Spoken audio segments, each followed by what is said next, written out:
Good afternoon, I guess it is now. Um, Before we get started, a couple of quick notes. Once we get to the Q&A portion, media members that haven't joined us on our previous sessions, there is a button at the bottom where you can raise your hand to ask a question. When we get to your turn, I will prompt you and unmute you, and you can ask your question. Additionally, if you don't feel comfortable raising your hand and asking a question, you can send it using the Q&A button at the bottom, and I'd be more than happy to read it for you. And then we have a couple of people calling in on their phone. If you all have a question, feel free to send me an email or a text if you have my cell number, and I will be more than happy to read your question to our panelists. We'll start as we do with our normal post-game procedure and ask Coach Mooney for a quick opening statement, brief comments on their season and where they are at this point. And then we'll go to questions for our two student athletes. And then once the student athletes are done, we will dismiss them so they can get back to practice and class and studying and whatever else they need to do. And we'll go to questions for Coach Mooney. So that's how we'll go. We have scheduled 30 minutes, but an extra 10 to 15 minute buffer after that if we're still getting questions. We want to make sure we get as many questions in as we can. So let's get started. First off, at this point, I'm assuming all the media members have seen, but just in case you haven't, the men's basketball preseason awards and poll are out, and Richmond is picked first with 19 first-place votes, 380 total points. Both of our panelists are preseason all-conference honorees. Jacob is on the first team. Grant is on the second team, as is their teammate Blake Francis, also on the second team. And then Jacob is also on the preseason all-defensive team. So, gentlemen, congratulations. And let's get started. Coach Mooney, if you could, opening statement, and we'll go from there. Sure. Well, thanks very much. We appreciate being able to be here, and great to have my guys here on the Zoom with you guys virtually. So we're excited. We're really pleased and proud to have been picked first in a great conference, and we've been working hard for a long time to try to make that come true. So our practices have been very good and competitive, and I think that we're all very, very anxious to play. Okay, great. All right, let's go to questions for the student athletes for both Jacob Gilliard and Grant Golden. If you have a specific question for one of them, please address them by name so we can make sure that we know who you're talking to. And if your questions for both of them, I'd be more than happy to direct it so we get an answer out of both of them. So once again, use the raise your hand button at the bottom or the Q&A function. And our first question is from Mark Davis at NBC 12. Mark, go ahead. Hey, guys. Thanks a lot for doing this morning. Jacob, we'll start with you. Obviously, you saw the guys across town get picked first last year, and you know, it did not go as they would have hoped. You know, how does that put some pressure on you guys? Does it put any pressure on you guys? And kind of how do you work it with the situation that you guys really haven't had since you've been there? Can you repeat the question? I'm sorry, you kind of cut out there. Oh, sorry about that. Sure. Obviously, you know, with the first place preseason poll ranking, how do you guys? Is there pressure that comes with that, and how do you guys handle that, having never been in that situation, you know, since you've been there?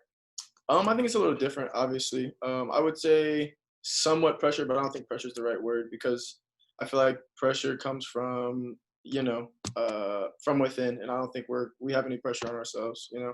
I think we're going to go out there and compete. I think we're still hungry because of everything that happened last year. So, you know, I don't think we have any pressure on ourselves. Mark, you have a follow-up? Mark, do you have a follow-up? You want to direct? Not right now. I'm good. Thanks, Drew. Okay, great. All right, gentlemen, our next question is over text.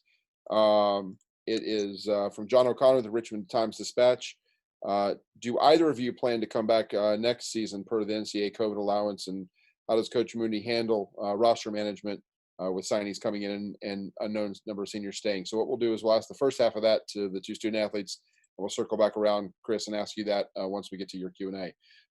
So Jacob, let's stay with you, and if you want to answer, you plan on coming back per the NCAA COVID allowances? I haven't thought that far. I think right now, I'm not going to speak for Grant or any of the other seniors, but I think right now we're kind of just focused on Okay. Grant, you want to add anything there? Yeah, I'd have to agree with Jacob. Really just focused on this year and sort of hoping that we'll get a full season or as close to it as possible, and it goes as smooth as it possibly can. And we'll get to that point when we get there. Okay, great. All right, gentlemen, our next question is from Zach Weiss up in Pittsburgh. Zach, go ahead. Good morning, guys. How's it going today? Great. Good. How are you? Good, good. Thanks. Jacob, first for you, just what got you so excited or on the defensive end just to have such active hands and really lead your team in that respect? I think it's probably something that started when I was younger. I was always taught that the defense comes first. I'm pretty sure we've all heard the little saying, "The defense wins championships." So that's kind of something that's just stuck with me throughout my whole career.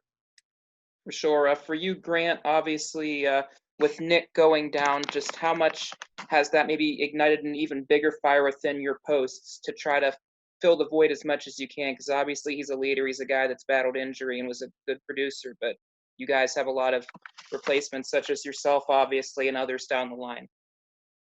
Yeah, for sure. I don't know if it's necessarily a thing within myself individually, as in I need to take more shots or I need to look to be more aggressive. I'm going to be as aggressive as I possibly can, like I am every year.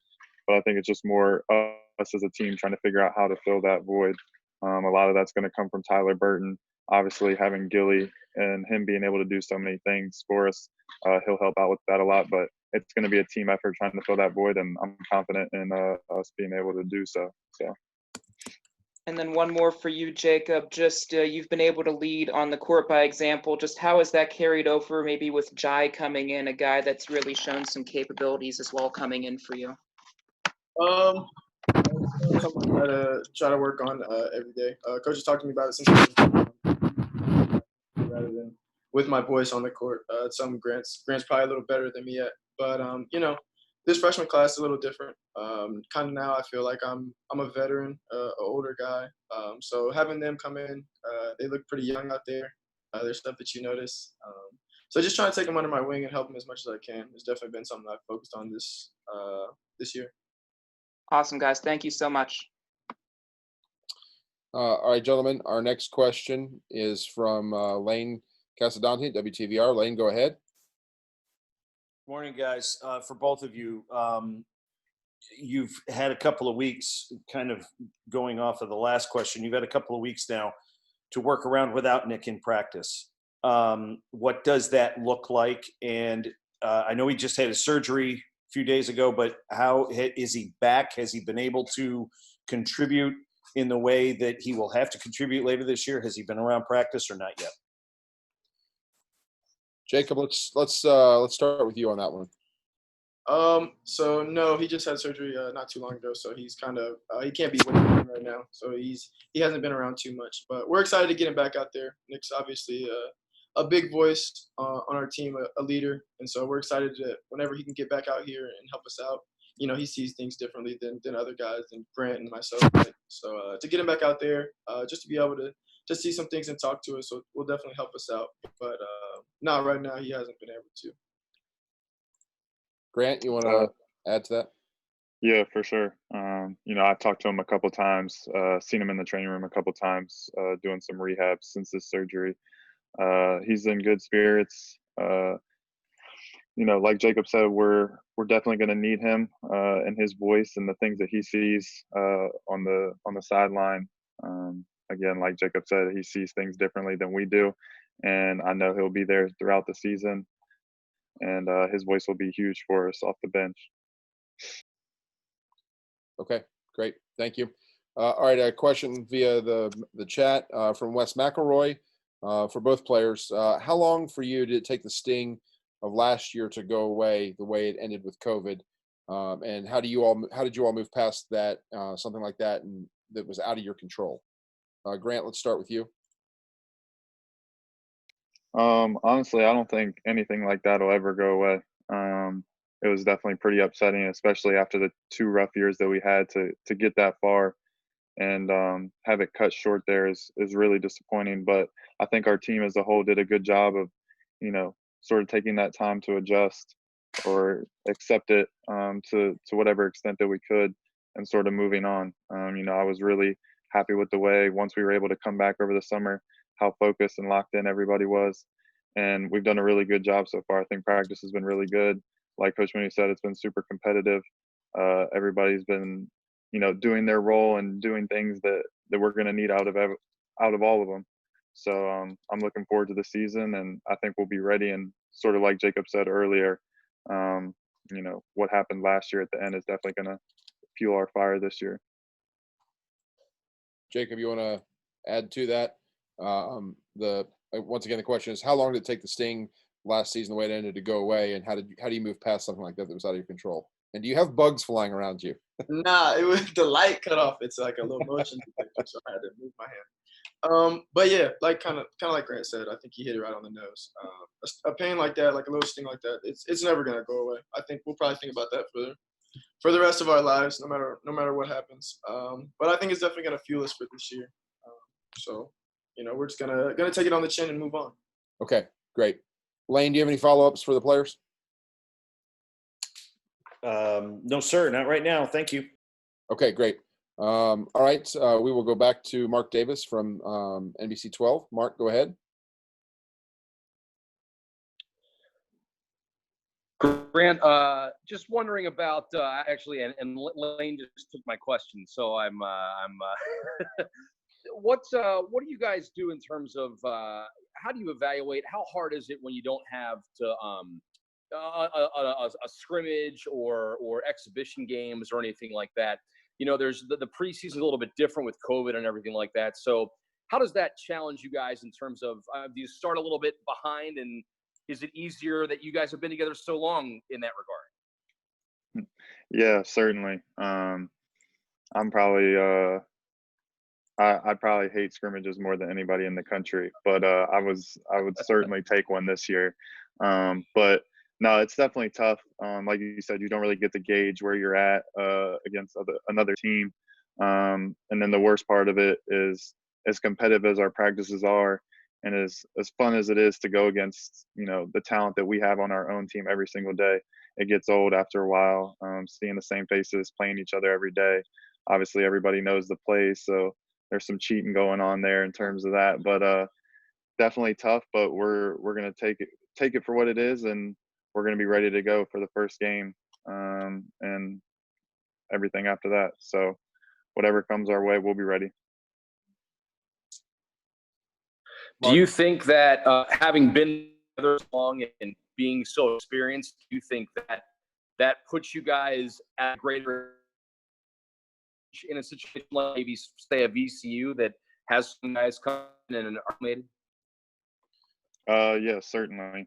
I think we talked about that, all throughout quarantine. If there's any team in the country that will be able to adjust, I think we're certainly one of them, with all the age and experience that we have on the team. Obviously not expecting to go in there and, everything just to click. I'm certain that there's going to be some lumps, especially in the beginning, as there will be for every team. But I definitely think we have an advantage with all the experience that we have out there, for sure. All right. Our next question is from Sean Robertson, WTVR. Sean, go ahead. Hey guys, how you doing? Good. How are you? Doing good. It's a question for both of you. Now that we're having virtual media day and the schedule and the preseason polls are out, do you get the sense that there's a little bit of normalcy back for the season, as opposed to like before practices start and let's say in the summertime? Grant, let's start with you on that one. Yeah, for sure. I've sort of commented on this a couple times here since we've been back, but especially over quarantine, we didn't really think that we were ever going to get to a point like this. So now that we're here, we have a schedule in place, media day, 2 weeks out from our first game. Definitely some normalcy for sure. But it feels really good, to say the least, and we're excited for it. And like I said, obviously I can imagine things probably won't be smooth all throughout the year, but whatever comes our way, we'll be ready, and we're excited for whatever it is. Jacob, you want I have to agree with Grant. I think there is a sort of normalcy to it. I think we're kind of getting accustomed to what's going on here. I don't think everything's going to be quite as normal as usual, but it's all about making adjustments, and I think we're doing that pretty well. But to get our schedule out, to hopefully get an inter squad scrimmage here soon, things are starting to fall in line, and it's starting to feel like basketball season again. Drew, if I can get a follow-up real quick. Absolutely. And speaking of the schedule, when you see the likes of Kentucky and West Virginia, Vanderbilt, Northern Iowa, those non-conference games on your schedule, how excited do you guys get when you see those high-quality matchups on your non-conference schedule this year? Obviously, very excited. Especially with everything going on in terms of COVID and all that stuff, and sort of not really knowing what we were going to be able to have in terms of a schedule. For us as a mid-major to still get these opportunities to play teams like Kentucky and West Virginia and Vanderbilt is really exciting for us, and we're looking forward to it. Jacob, you want to add to that? Yeah, I'd say we're excited. I feel like this is kind of the reason you play college basketball, to try and go beat the blue bloods and the big teams. Obviously, you want to go to the tournament, but aside from that, you want to play the best teams that you can and try and give them the best shot. So we're excited. Obviously, I'm thankful that coaches put together a hard non-conference schedule for us to make it tough on us, and so we're excited. Okay. Thanks, guys. Good luck. Stay safe. Thank you. All right. That's all the questions we have queued up for the student athletes. So last call for questions. Anyone else? Questions for the student athletes? Okay. Great. Gentlemen, thank you very much. Once again, congratulations and good luck this year. And hopefully we get up and see some games. We'll see if we're allowed to, but good luck. Thank you. Appreciate it.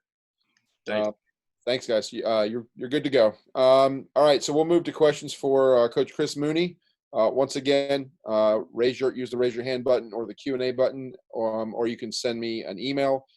I do have a couple of email questions queued up, so let's start with those. Chris, let's start with the question from John O'Connor about roster management. If you have players carry over from into next year, what's your thoughts there? Well, to be honest with you, we haven't really. It's really such a dramatic difference from anything that any of us have ever experienced. We haven't talked about it or thought about it or planned on it. I know what the rule allows, and I think that could be something we really look into. But at this point, we have to worry about these protocols and getting ourselves down to Kentucky and being able to have a scrimmage and those kinds of things. So we really haven't thought about it all that much. We would be in a unique situation because we have so many great seniors. But we also are excited about the incoming freshman class and what that could bring. So I have no idea to answer your question, and probably won't for a good while. Okay, great. All right, so let's go to Mark Davis, NBC 12. Mark, go ahead. Hey, Coach, thanks for doing this. I know I'm having some internet issues here, so I apologize if I cut out a little bit. Wanted to ask you about the lack of scrimmages. And if without having that competition, do you guys feel like you start further ahead than some teams who maybe are trying to integrate more new players into the mix? Yeah, for sure. Just in our team, we can see what the difference is from our super experienced and seasoned seniors to the younger guys on our team or the newer guys. And so for us to be able to have that experience is really something positive. Obviously, we'd love to have a scrimmage or an exhibition, those kinds of things, but I'm sure it's that much more necessary for a team with a bunch of new guys. Just what happens when the other team goes on the inevitable 7-0 run. What is the reaction? What is the reaction of the coach and the assistant coaches, of the point guard, of the players? What happens? How do you handle that? And I feel like, for us, whether it's our run or somebody else's run, I feel like we have a pretty good feeling of how we'll handle that and that we'll be okay moving forward. So that gives a sense of calm and hopefully a sense that we can all of these things that you anticipate during the course of a game or travel or practice, that we'll be okay with. Mark, do you have a follow-up? Yeah, I would, please. And then, with that experience comes expectations, which, we've seen with the preseason favorite ranking. How do you guys kind of manage something that you really haven't experienced there in a while and keep your guys, level-headed and handle that pressure, so to speak? Yeah, I would say, the best way I could answer that is we've been here since the middle of July, and from outdoor sprints to one-on-one with a coach to 4 guys, and so we've really kind of deliberately gone through our processes and gotten to this point. I just think we're anxious to play. I feel like that's really a nice honor and something for us to feel good about briefly, and for our fans hopefully to feel good about. But we need to play. I mean, we're really anxious to play. We've had our practices are competitive, and so that really leads us to making sure we want to play against other teams. And so we're anxious to get out there and play, and it's really a great honor, but I don't think we'll spend too much time focusing on it. No doubt. Coach, thanks so much. I appreciate it. Thanks, Mark. All right, Chris, let's go to, I have another email question, so let's go get that one. This one's from Austin Daisy from A-10 Talk. What are your current thoughts on the amount of depth that this team has, and how quickly do you think the freshmen get adapted to your style of play? Yeah, so we have really good depth. Obviously, Nick's injury is devastating, personally for Nick, and it really impacts our team in a great way. But we really do have very good depth. And we, during the course of the season, especially as it looks this season, that's going to be very important for teams to have quality depth and be able to play a lot of guys. As far as our freshmen go, it's a very talented group. Isaiah, Andre, and Jai are talented players. They're working hard. They're behind naturally because of how experienced and how talented the older classes are, but they're going to have a chance to play and compete because of their ability and because of how quickly they're adjusting and learning everything as we go forward. So we're excited about them as a class and individually, and they certainly have a chance to play and compete and help us. Okay, great. All right, we'll move to Patrick Stevens. Patrick, question for Coach Mooney. Chris, a couple things here. One, who do you feel like kind of is in a spot to elevate themselves a little bit more with Nick out at this point? Well, Tyler Burton, who will start in Nick's spot, he's really a talented player, and I've said a number of times, I think that he has a chance to be one of the best players that Richmond's had. He's very fortunate that he's able to he's surrounded by such good veteran players who have a really good sense for how to play and how to help him get better.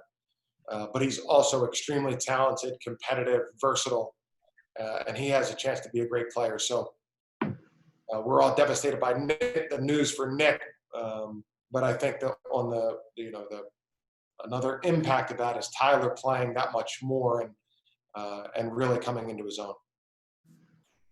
And something else I wanted to ask about, Nathan Ko, kind of a guy that maybe gets overlooked a little bit for you guys, but what's the value that he brings to the table for you?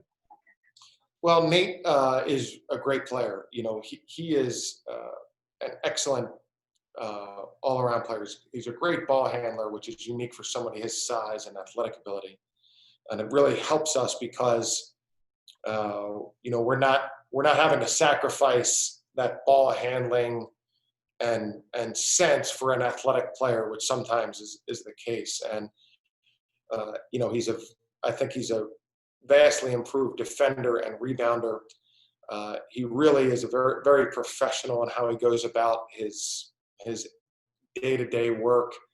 He improved tremendously his free throw shooting, his overall shooting, and Nate is an incredibly valuable player and only is overlooked, I think, because of the talent at the other spots. But he's an incredibly talented player who has an enormous impact on our team. I'm good. Thank you. All right, thanks, Patrick. All right, Chris, we will move to Sean Robertson from WTVR. Sean, go ahead. Hey, Chris, how you doing? Doing well, Sean. Mark and Pat took my two questions, took a little bit of my thunder, so I'll go a different direction. I asked the guys about the schedule. I know over the years you have been one that's really wanted to have a strong non-conference schedule to get ready for A-10 play. And when you have Kentucky and West Virginia and Vanderbilt and those likes on your non-conference schedule, for a coach, how amped do you get about the season starting with those teams on your non-conference schedule? Well, you know, it's exciting. And one, I want to thank our administration, our coaches, and the opponents. You know, when they moved the date back 15 days, that altered about 950 games in college basketball. So most schedules still aren't finalized yet, and so that puts us in a really tricky position. So for Marcus Jenkins, my assistant, and our administration to work hard to put together a schedule that's still really, really good is terrific. And you know, that's an exciting part of it. You know, we play in one of the best conferences in America, but when we have the opportunity to step out and play non-conference games, it's great to have those kinds of challenges. You know, there's a little bit extra that goes along with that. You know, the talent level is so high at those schools that you really have to do everything extremely well and have talented players to be able to compete. So it's exciting for everybody, and hopefully the hard work that went into our schedule will pay some dividends as we move along and get into conference play. Drew, if I can do a follow-up. Yeah, absolutely.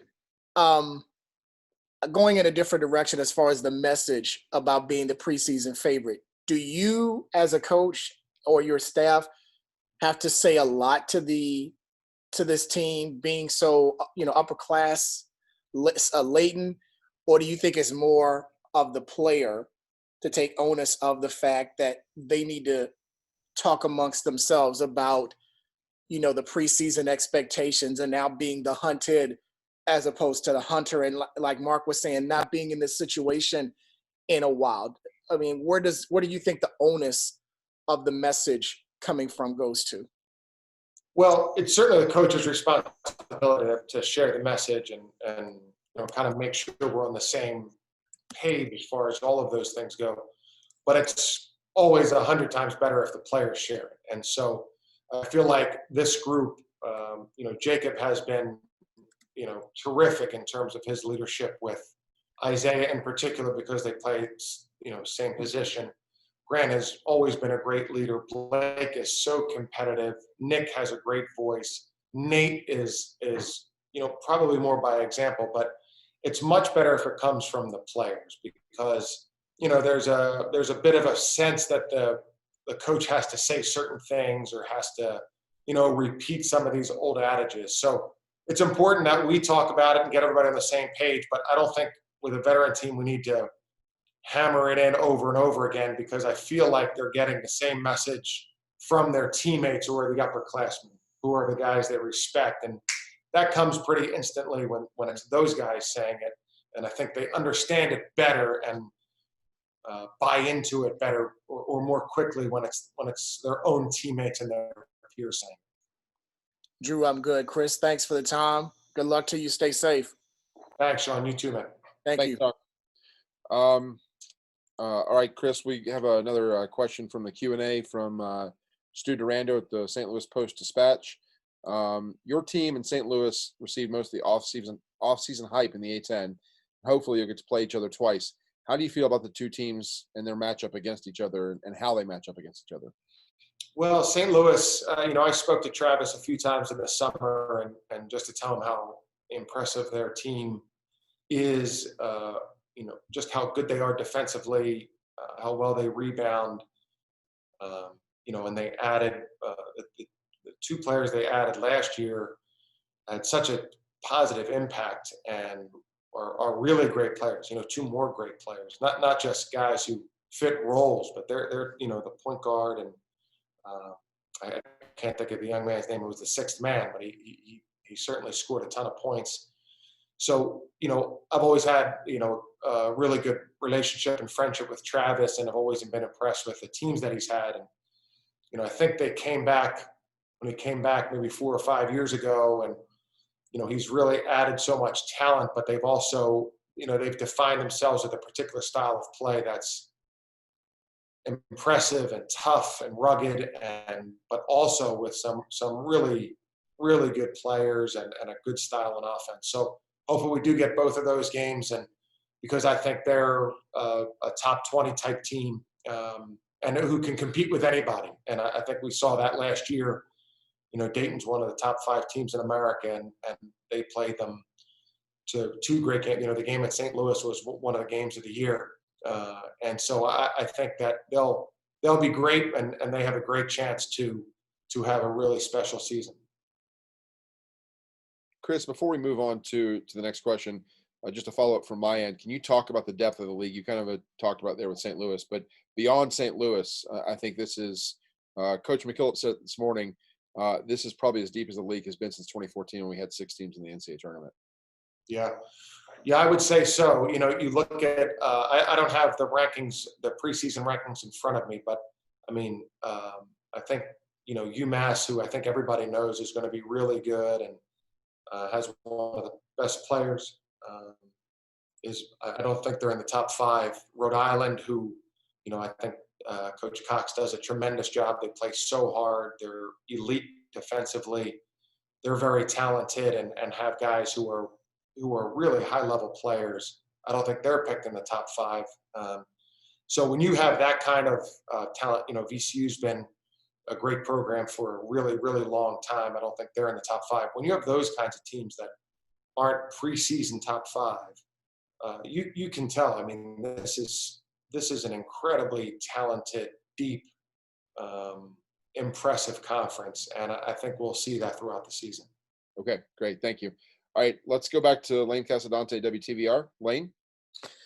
Thanks. Chris, it's been a couple of weeks without Nick. Are you, as a staff, more comfortable with your substitutions and lineups, moving forward without him? Have you kind of figured that out yet? Yeah, that's interesting, Lane. We don't really get to work on that too much because we're always splitting the team. And so I think what we're just trying to gauge is, we have a fair amount of knowns on the team, thank goodness, but the unknowns in terms of the freshmen and the newcomers, and if Connor Crabtree can get back and get himself in the rotation. So I think mentally I have a pretty good idea of how it's going to work, but that is one thing we really don't get to work on because the teams are always split. So I think Isaiah Wilson's going to have a real chance to come in and help us and play.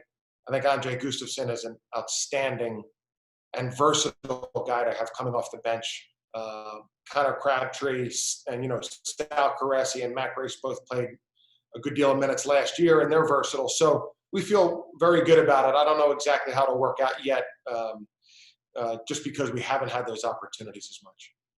And do you have any kind of firm answer on how many fans you might be able to have at games? And if you don't know just yet, do you know when you might know? So I don't know that yet. I know that, we're definitely exploring it, and it's a topic of discussion, and we're trying to hear from all angles in terms of what the best thing is. I believe Virginia's current regulations allow you to have up to 1,000 fans. So, what I've been what I've tried to really put forward to our administration is that we need to make sure we have our players' families there. I think that's first and foremost, and I think they would easily be able to spread out. And then I think 1,000 fans. So I'm not positive. I've talked to Mike Rhodes a little bit. I think that's what they're pursuing at the moment. I don't want to speak for him.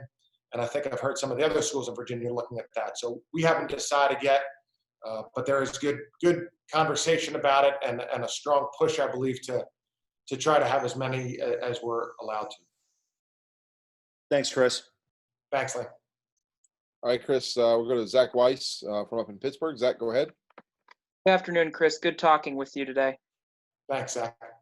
First question, you mentioned Connor very briefly. Just how much do you think it benefited him sitting out and maybe seeing how these older players were able to utilize offense and defense? Yeah, well, I would think, the idea of sitting out might not exist anymore, or certainly exist as much as it could anymore. But it's incredibly valuable. He had an injury and needed to have surgery and rehabilitate, but to sit and be courtside at practices, games, see the flow of the game, see what works for our best players and how they approach things is really, really valuable. He's a really versatile and talented player with a really good feel for the game. So I think that he'll have a chance to really contribute and be a really positive factor for us. And I think that year will help him, like it probably helps most players. And I think he can be successful and draw upon some of the things that he learned. The other one I had for you is, for you and your experience as a coach, things obviously don't always go your way, but in game when things are like that, where do you balance that loyalty to the guys that have achieved that success versus either I need to send a message or maybe I need a different voice on the court? Yeah, that's a good question. The loyalty is very, very strong, and it's not just, it's not loyalty just game to game. It's loyalty that's built up over the recruiting process and things that go on in the players' lives and in the program's, collective life. And so that is really strong, and it's hard to get away from that because of how important that is, in every part of the program, every practice. And so I would say that we would probably lean more toward that. And I think sometimes, sending a message, I don't know that that would be the phrase I would use for that as much anymore. But getting a guy a breather, being able to him exhale, and then go back in the game, I think that's probably as important as anything. Sometimes it's so competitive, and you want the guys to just relax, get a drink of water, take a deep breath, and then go back in. So I think from that standpoint, that's an important factor in coaching today, and especially at our program with so many older guys. As a follow to that, just how much of it also is knowing maybe who's a good practice player, maybe who performs better when the lights are on? Yeah, for sure. And that's something that you see and you get to see. I think you don't want to say, well, hey, he's a gamer, and you don't push him in practice anymore.